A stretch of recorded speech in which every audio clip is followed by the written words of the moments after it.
Welcome to In the Mix. I am your host, Dina Deleasa-Gonsar, and today we have a great show that will bring you baking tips from the Biscuit Queen herself, new and traditional ideas for the Jewish New Year, as well as a discussion on how to maintain your best hormonal self through the fall season. Now, if you're trying to manage everyday aches and pains, our first guest is Noe McDonald, the founder and creative force behind Noe Fresh products, and she no doubt has some answers. Noe Fresh is a brand built on the belief that what we put on and into our bodies should be as clean and vibrant as nature intended. With a passion for freshness, wellness, and innovation, welcome, Noe. We are so happy to have you back. Good morning. Thank you for having me. It's so good to see you in person. I know. Always good to see someone off the screen for sure. Yeah. So I'm really excited to dive in. We've heard about some of the products before, but remind us again, what sets Noe Fresh apart from other products on the market? My favorite question. The thing that sets my products apart from everything else out on the market and in the country is the combination of hemp, the CBD, that cannabis oil with arnica, two massive anti-inflammatories coming together, hitting the pain right where it's at through the skin. It's the best absorption rate, the fastest onset. What sets mine apart is the power of hemp that I put in there. Okay. The other levels are typically in the hundreds of milligrams. Mine are 4,000 and 5,000. So there's a special formulation that you have going on there. Absolutely. And people go, oh gosh, it's the coolest thing ever. You put it on the bottom of your feet. And I always tell them, please don't get up and go fold laundry and walk around. It's expensive. Let's keep it on the feet and get it into that bloodstream through that soft palate of your foot. And they all go, yep, that did the trick. Well, that's a good tip. I didn't realize getting it into your bloodstream by using the bottom of your feet. Did this come from a personal need? Like, did you have a personal experience with I was making just a lotion. I was newly married, didn't want my husband seeing what I was spending on lotion, so I thought I better make it myself. I feel that. So I stopped doing that. And you're doing formulations in the kitchen and it's getting everywhere. And he said, now this is really cool, but you've got a lot of it and you should sell it at a farmer's market. And that's how it started. So I was just selling my fun little body butters at the farmer's market and doing great. And then a good friend of mine reached out and said, have you heard of CBD? And I was like, nope. She said, I'm going to send you some. Can you put it in your formulation? I need it. She has multiple sclerosis really bad.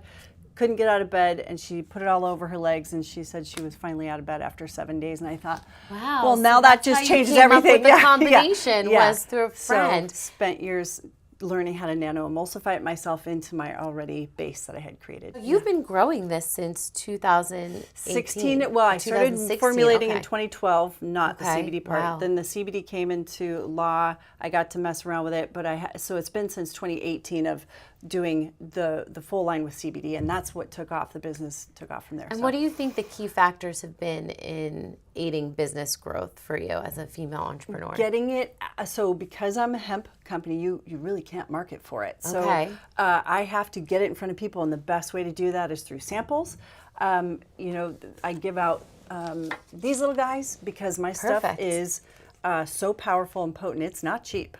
It's been super crazy how fast it's grown, if just word of mouth and just samples. And are there any new products on the horizon? I see some beautiful new bottles here. So this big guy is called the Max. It's actually 30,000 milligrams. There's nothing like it on the market. Wow. I privately make this for some athletes and athlete coaches and stuff who can and are allowed to have the CBD because there's no THC. But it's costs a lot to make. That's an interesting fact too, because a lot of people, when they think of CBD, sometimes think of like a recreational use for it or something like that. So they might be afraid to try a product like this. Absolutely. But you're saying it has a totally different function here. So it's in that umbrella, right? It's cannabis family. But I'm pulling my CBD from hemp. So right there, it has less than 0.3% THC. So it's less than 1%. It's not even detectable when we have them tested, which we do.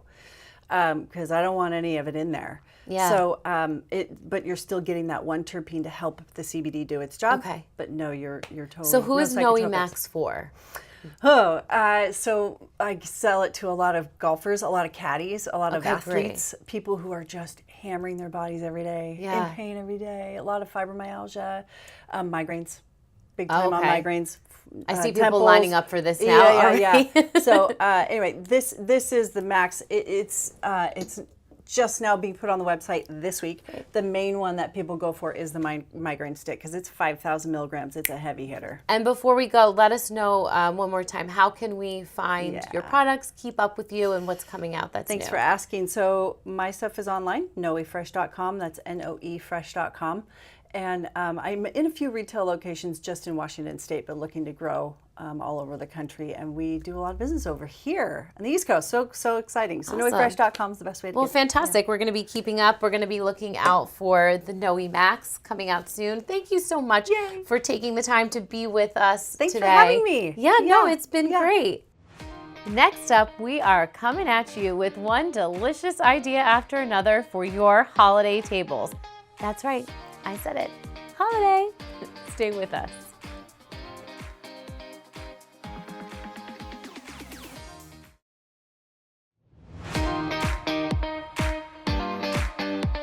In celebrating the Jewish holiday season, one of the sweetest parts of the holiday is the food.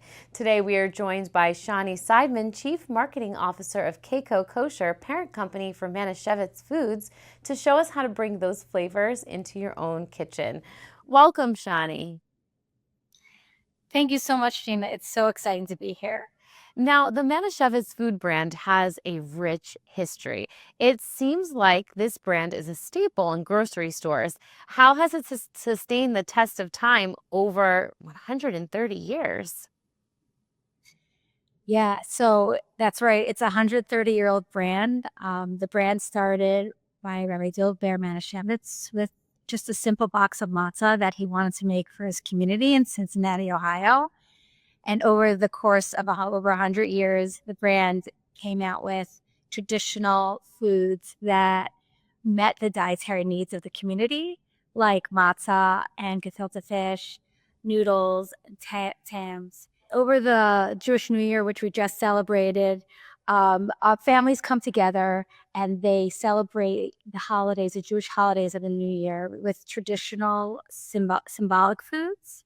And just some simple foods that have been around for generations. And of course, Manischewitz is there to serve up these products. So, when it comes to the new year, things like honey, which Manischewitz offers, and apple butter, one of my favorites, because it's traditional to have apples and honey at these meals. And we have products like egg noodles, chicken matzo ball soup. That's a staple no matter what holiday you're celebrating. And we have a little tagline on our box for holidays and all days. So you don't just have to wait for the holidays to enjoy these dishes. I absolutely love that because I have some of these beautiful products in front of me and I do not want to wait until the holiday to enjoy chocolate babka because this looks really good. So I love taking a peek into someone else's kitchen, and the kitchen behind you is beautiful, but I'm wondering, what are some of your favorite recipes and products from Manischewitz that you use in your own home?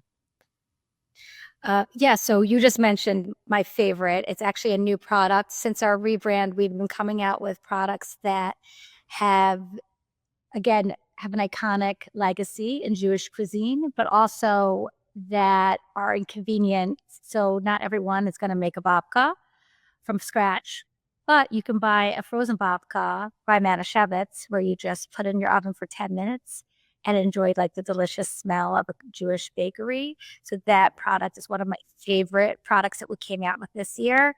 We've also come out with ragalach, same thing, par bake for 10 minutes. And it's just the ultimate smell of comfort in your home. So, and I also, yeah, and then if you want to go into recipes, I mean, we have this apple butter that coming up for the holiday season, we have one of our favorite contributors making a brisket, which is another traditional dish with our apple butter, which is magnificent.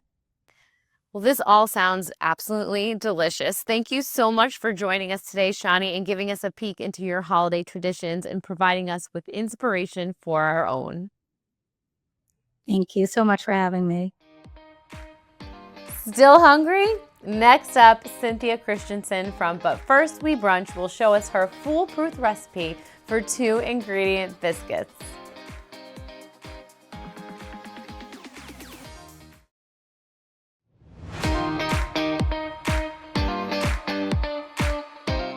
know I love to cook, but there are some recipes that even I struggle to master, and good biscuits are one of them. But no fear. My friend Cynthia Christensen is here, an award-winning cook and baker who's known as the Biscuit Queen, and for good reason. She trained in James Beard-nominated bakeries and restaurants. She's been a part of the winning team for the New York City Wine and Food Festival's Burger Bash for the past 2 years in a row. So let's get down to the biscuit business. Welcome, my friend Hi, Cynthia. it's so good to see you. Oh, it's so nice to see people that you follow online in Yes. person. I drool over your donuts, your biscuits, your breakfast, all of the things. So tell me, what are we making today? And do these biscuits really come together in 2 ingredients? I don't know if I believe you. I don't know. They really do, because most biscuits have butter.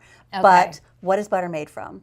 Heavy cream. Yes. Okay, True. so we're didn't think just about that. using, so this is what my grandma Olga May from Mississippi, she called beginner biscuits. It's Okay. ones that she taught me when I was real small.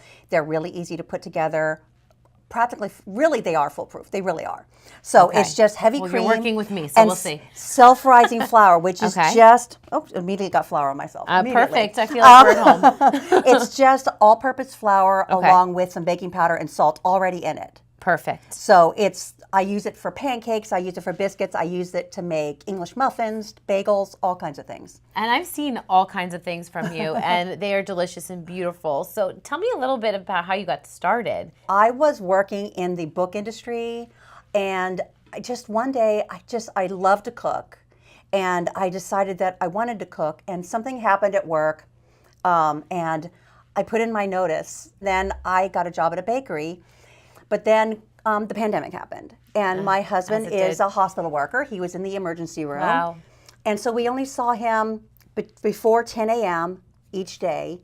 And so I started making breakfast. That was our meal. Instead That of was your dinner, meal. Okay. breakfast was our meal. And then I already had a little food blog, but then I really leaned into it and started exploring my grandmother's biscuits, my father's buttermilk pancakes. So I'm doing what I'm calling taste memories. So when I get the love recipe right and I taste it, it almost brings a tear to your eye. Yes. You know, because you're like, oh my gosh, that's it. Yes, And the nostalgia, the comfort that it Yes. brings. And so with this recipe, what are some of your top tips? Are we going to be using heavy cream in this? Heavy cream, it's 1 cup of heavy cream to 2 cups of flour. And you're going to Okay. pour almost all of this. Leave Almost back all. like a couple tablespoons, just like a little bit in the bottom. Okay. And what would you say are your top tips for making biscuits? Like, what do people usually get wrong, or what should you look out for? People stir too hard, they mix too hard. You want to use a Okay. gentle hand.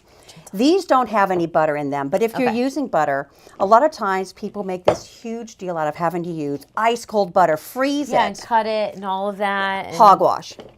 hogwash. Hogwash. Cynthia says hogwash. Because when you finish putting your biscuits, if they have butter in them, when you finish putting them together, Okay. you're going to pop them in the freezer while you preheat your oven. That butter's going to Okay. solidify again. You're not going to melt the butter unless if you melt the butter with your hands, you need to go to the hospital. You're too hot. You have a fever. Too hot to handle. So let's see. Maybe put like another tablespoon of butter Okay. down. Of Now, heavy what cream. tells you that? You're looking in there saying you need more. I see little bits of dry Oh, here. okay. So Well, just let's like try. maybe a tablespoon, and then you're going to go ahead and mix that in. Okay. And I have mine together here. Oh, yours is already perfect. Mine is done. I love but that's it. okay. So I'm going to make rolled out biscuits, or cut biscuits as my Okay. grandma called them. So you're going to flour your counter and then just turn this out onto I'm using a little sill pad here. And if you have any dry bits at the bottom, you're just going to pop those in the middle. Just let those And fall. just kind of like Let use them fall. Okay. Yep, right in the center, just like that. And as you're kneading it together, those little bits and bobs will come together Right. in the dough. Right. And Okay, so yours perfect. looks good. And what you're going to do is just take a little ice cream scoop. Oh, look Or at that. you can use a 1/4 cup measuring cup and scoop it. Okay. But you're just going to put plops right down on there. Okay. While look at this. Look at we're going. Look at you're making biscuits. I love And it. it's okay if they look a little bit messy because they're going to come Okay. together. Okay. But I'm just going to dust my hands, and what I'm doing is bringing this together. Very nice. Just And like that. what kind of heat do you have in the oven? So these go in at 425. 425. They don't need as high a heat as buttermilk biscuits that are made with butter, because that one needs a really high heat in order to let the butter release the water as steam to pop open your layers. Wow. So this is like real science This here, is people. science, This is yes. biscuit science. So I just folded mine together, and look how quickly that came together. I just folded it just like that, and you can press it or roll it out to about an inch thick, and then just cut out your biscuits. And here's another little thing is you want to go straight down and straight back up. Don't twist it. I'm If guilty. you twist I think it, I've twisted before. What you're doing then is you're sealing those edges, and then your biscuits won't pop. Oh no, I So want my biscuits to pop. You want them to pop. So you can already see those layers that I made. That is beautiful. And you have a beautiful gravy to go along with this as I well. do. I made country gravy, which that is actually, it's really sweet. It's the last meal I made for my father was these 2-ingredient biscuits and this wow. country gravy. Thank you for sharing that with us. It What was a beautiful memory. It was a really wonderful Yeah. day. He enjoyed it so much, and I hadn't been able to cook for him since, wow. since I grew up. So yeah, you're just going to brush the tops of those. And with the Cynthia, heavy where cream. can our friends out there find this recipe and cook along with you? Because I know you're always making something beautiful every morning. I do make breakfast on Instagram on But First We Brunch. Most mornings, probably 5 mornings a week. And then people do like to follow along and see what I'm doing. And then I have a website, butfirstwebrunch.com. Okay. And I have over 300 recipes on there Wow. now for different my breakfast and gosh. brunch things. Well, so we what made happens biscuits when they go into the oven? They turn out like? through the magic of television. Look at this. Oh my goodness. Cynthia, thank you so much for getting your hands dirty with us and my showing gosh. us how to make this comforting dish. I'm going to dig into the biscuits and the gravy now. Are you ready? I'm ready. I'm so ready. I'm so nervous. I'm going to do the dance. I'm doing the dance with my shoulders. That means I really like it. Oh, that's good. This is so good, Cynthia. Thank you. I can't wait welcome. for our viewers to see this. Thank you so much for being with me today Oh, and sharing. I appreciate you so very much. Next, we will meet an emerging author embarking on a brand new book series.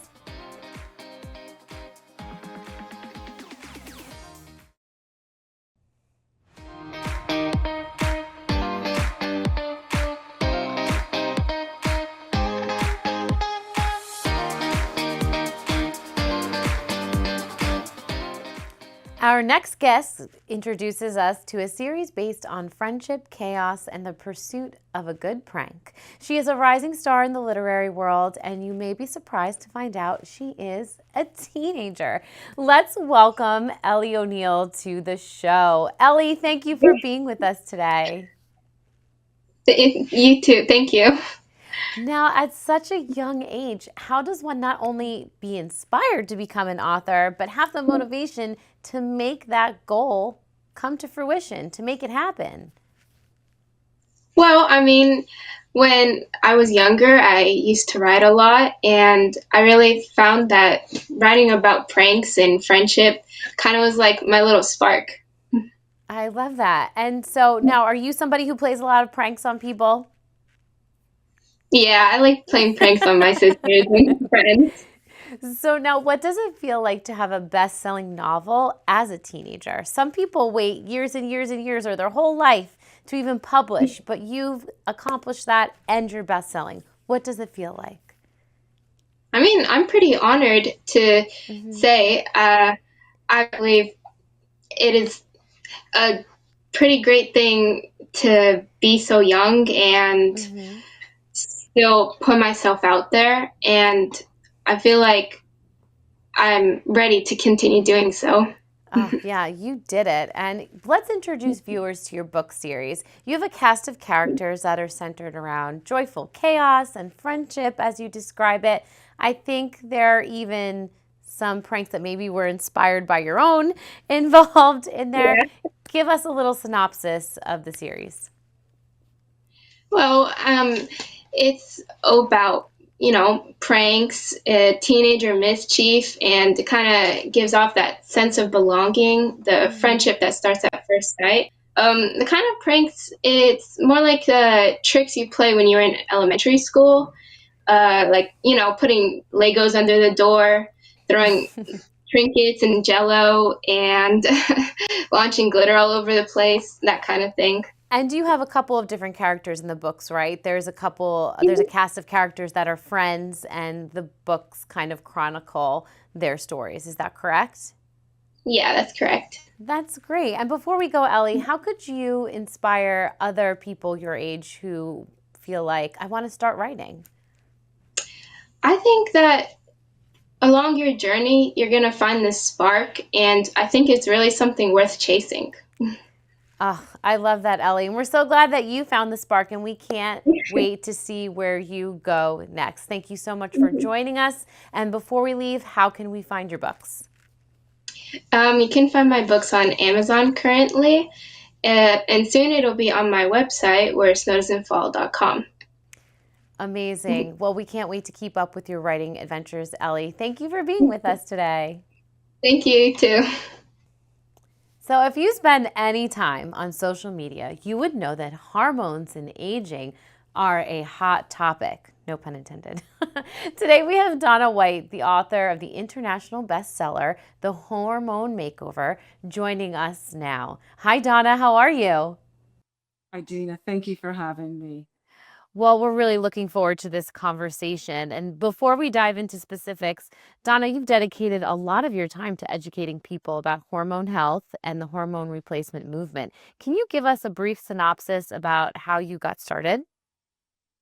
I got started because 40 years ago in my early 20s, I had a terrible case of PMS. So I had to learn about hormones. I feel it's like look out world, but you knew it.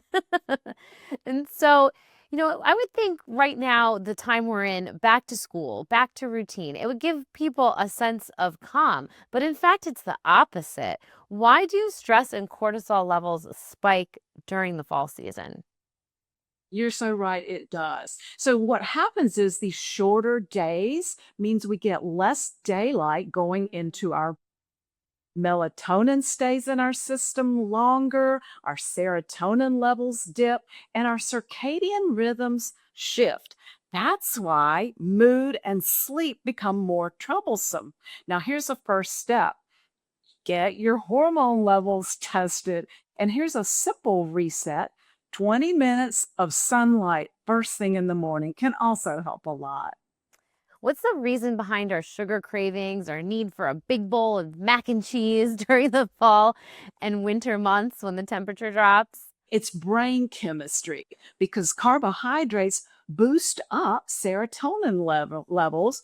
And then also, the cold weather itself drives our hunger hormones like ghrelin. So it's not weakness, it's wiring. So I recommend chromium or magnesium supplements to help balance out the blood sugar, to reduce carb cravings, and be sure to eat protein rich foods throughout the day. Good fats, fiber, and protein help stabilize our blood sugar and help keep those carb cravings at bay.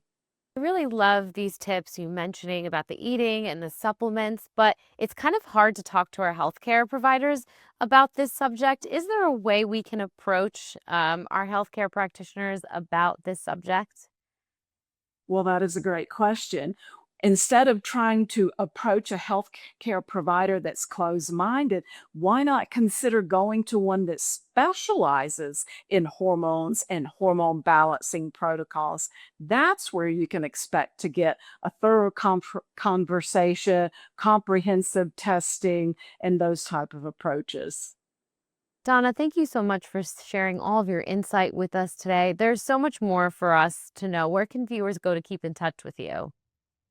Thehormonemakeover.com, and that same title, The Hormone Makeover, on all your social channels.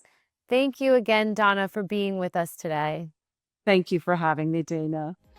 That does it for another episode of In the Mix. I am your host, Dina Deleasa-Gonsar. Thank you for joining us. As we close out today's show, take one idea, one recipe, or one spark of inspiration and let it brighten your week. Life's a mix, so make it a good one.